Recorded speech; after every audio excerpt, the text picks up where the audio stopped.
اعوذ باللہ من الشیطان الرجیم، بسم اللہ الرحمن الرحیم۔ قیامت کے دن سوال ہوگا۔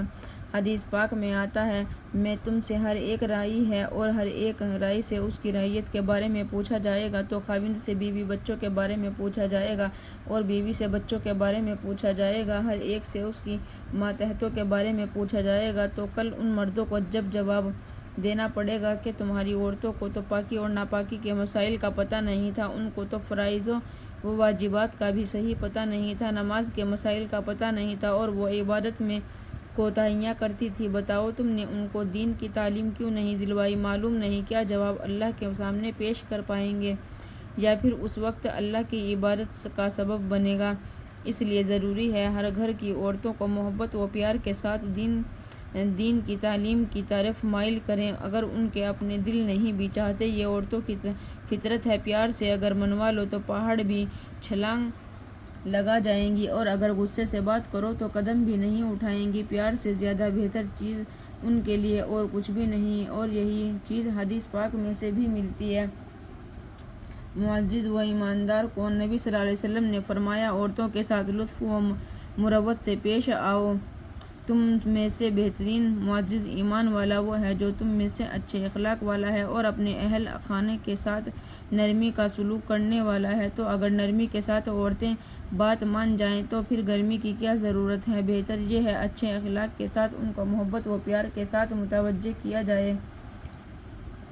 آپ صلی اللہ علیہ وسلم کی آخری وصیت۔ نبی صلی اللہ علیہ وسلم کی عورتوں کے بارے میں وصیت فرمائی۔ جب آپ صلی اللہ علیہ وسلم اس دنیا سے پردہ فرمانے لگے تو آخری الفاظ جو آپ کی زبان مبارک سے سنے گئے، تب آپ صلی اللہ علیہ وسلم نے فرمایا، اے مردوں، عورتوں کے بارے میں اللہ سے ڈرتے رہنا۔ لوگ عورتوں کو اپنے گھر کی باندیاں سمجھ لیتے ہیں، حالانکہ یہ تو امانت ہوتی ہے۔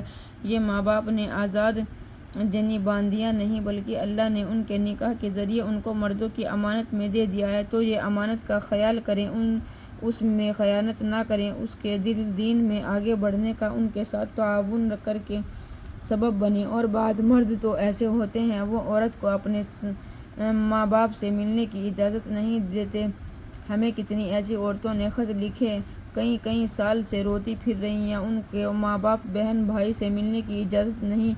خاوند سے پوچھا، کوئی خاص وجہ ہے؟ کوئی خاص وجہ بھی نہیں، بس میں چاہتا ہوں یہ نہ جائے۔ سوچنے کی بات ہے، اس بیچاری کا بھی دل ہے، اس گھر میں پیدا ہوئی، ماں باپ نے جنم دیا، بہن بھائیوں میں پلی بڑھی، کئی سال کے بعد اگر اس کا جی چاہا کہ میں ان سے مل لوں تو خاوند اس کو تو منع کر دیتا ہے۔ اس کے لیے نہ خاوند کے پاس دین کا علم ہوتا ہے اور نہ اس کو حقوق کا پتہ ہوتا ہے۔ اس لیے ایسی تربیتی مجالس میں میاں بیوی سب کا آنا اور اپنے اپنے عنوانات کے تحت مضامین کا سننا انتہائی ضروری ہے، تاکہ گھروں میں زندگی بہتر ہو جائے۔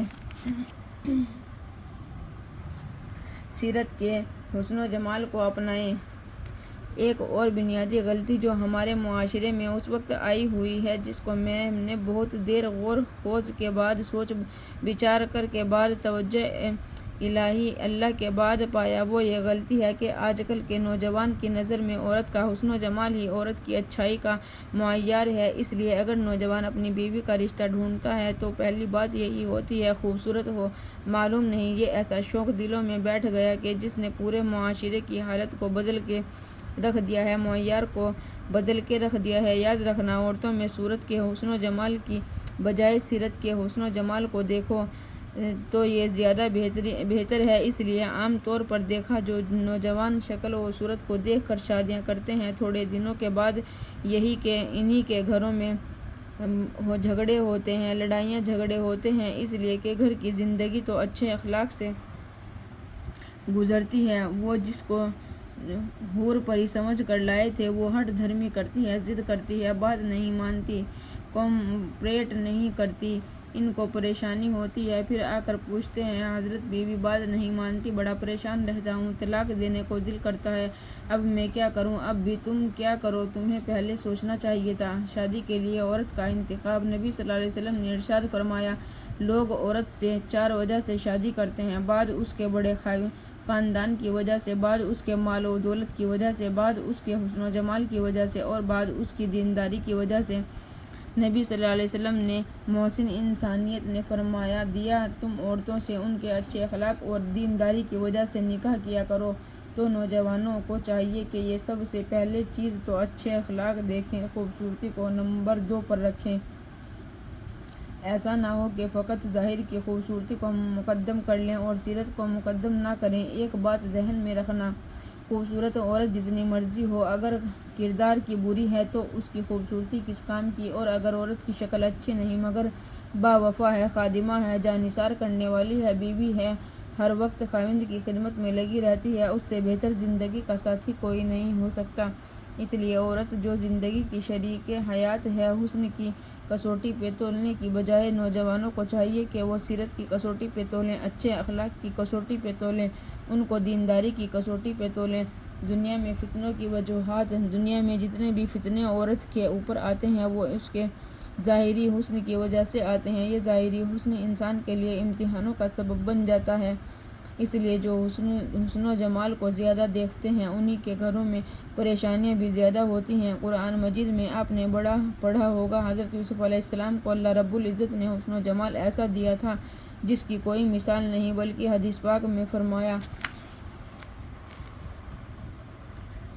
ان کو اللہ رب العزت نے آدھی دنیا کا حسن دیا تھا، یعنی یوں سمجھے کہ ساری دنیا کی حسینوں کا حسن جمع کیا جائے تو وہ ایک ہی حصہ ہے، اور اتنا ہی حصہ حضرت یوسف علیہ السلام کو دے دیا گیا تھا، تو کیسا حسن و جمال ہوگا۔ لیکن حضرت یوسف علیہ السلام کو ان کے بھائیوں نے بالآخر کنویں کے اندر ڈال دیا، پھر جب کنویں سے نکال کر ان کو بیچا گیا، قرآن مجید کی ان کو بیچا گیا چند کھوٹے سکوں کے بدلے میں حسن ظاہری کی قیمت۔ عجیب بات ہے، نکتے کی بات ہے، ذرا دل کے کانوں سے سنیے گا۔ یوسف علیہ السلام کا حسن تو مادری تھا، مادرزاد تھا، ماں کے پیٹ سے حسن پیدا ہوئے تھے، لیکن انمٹ حسن تھا، وقت تک ان کو نہیں ملا تھا، حکمت نہیں ملی تھی، علم اور حکمت تو جوان ہو کر ملی، وہ تو پھر پوری جوانی کی عمر میں ملی۔ بچپن میں ان کے پاس فقط حسن تھا، وہ حسن ظاہری کی قیمت اللہ کی نظر میں دیکھیے، اللہ فرماتا ہے ان کو چند کھوٹے سکوں کے بدلے بیچ دیا۔ اے حسن کے پیچھے بھاگنے والوں، عبرت کی بات ہے، رب العزت کی نظر حسن ظاہری کی قیمت میں چند کھوٹے سکوں کے سوا کچھ نہیں۔ تم کس متاع کے پیچھے بھاگتے پھرتے ہو؟ تم نے کس کی پوجا شروع کر دی؟ تم کس کے دیوانے بن گئے؟ ارے چند کھوٹے کے سکے قیمت ہیں جس کے بارے میں اللہ فرما دیا چند سکے اور وہ بھی کھوٹے، اس لیے ظاہری حسن رب العزت کی نظر میں کوئی حیثیت نہیں رکھتا۔ مسلمان مردوں کو چاہیے فقط حسن و جمال کی کسوٹی پہ تولنے کی بجائے نقش نین ایسے ہوں، ہاتھ پاؤں ایسے ہوں، چہرہ ایسا ہو، ان چیزوں کو صرف کسوٹی بنانے کی بجائے پہلے تو یہ دیکھو کہ انسانیت بھی اس میں ہے کہ نہیں ہونی۔ وہ تو انسان چاہیے کہ اس کے اندر اچھے اخلاق ہوں، عقل کی اچھی ہو، اخلاق کی اچھی ہو، پھر شکل کی بھی اچھی ہو تو تھوڑا اعلیٰ نور، مگر فقط صرف ظاہری حسن کو کسوٹی بنا لینا یہ مردوں کی بہت بڑی خامی ہے۔